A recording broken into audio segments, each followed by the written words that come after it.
Question 3 of this exercise says the length of the minute hand of a clock is 14 centimeter.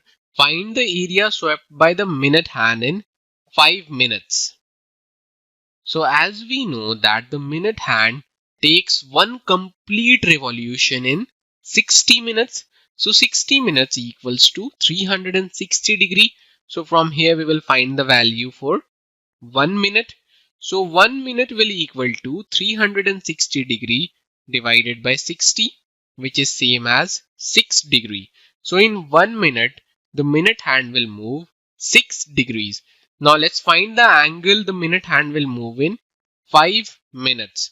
So in 5 minutes, it will be 6 into 5, which is same as 30 degrees. So the length of the minute hand of a clock is given, that is 14 centimeters. So this is basically the radius of the circle. So in 5 minutes, it will sweep this much of area, the one in the red. So we have to find the area of the one in the red, which is basically the area of the sector.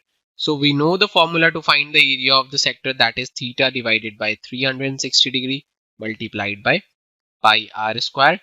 We know the value of theta, that is 30 degree divided by 360 degree multiplied by pi, and the radius is given, that is 14 square.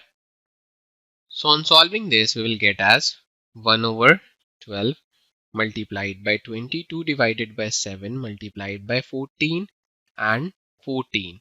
And on further solving this, we will get the final area of the sector as 154 divided by 3 square centimeter.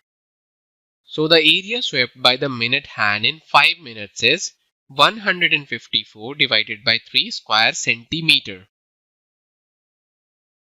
To learn more about how QMath can help you crack school and board exams, explore QMath Leap, a live online classroom program run by highly experienced and committed teachers.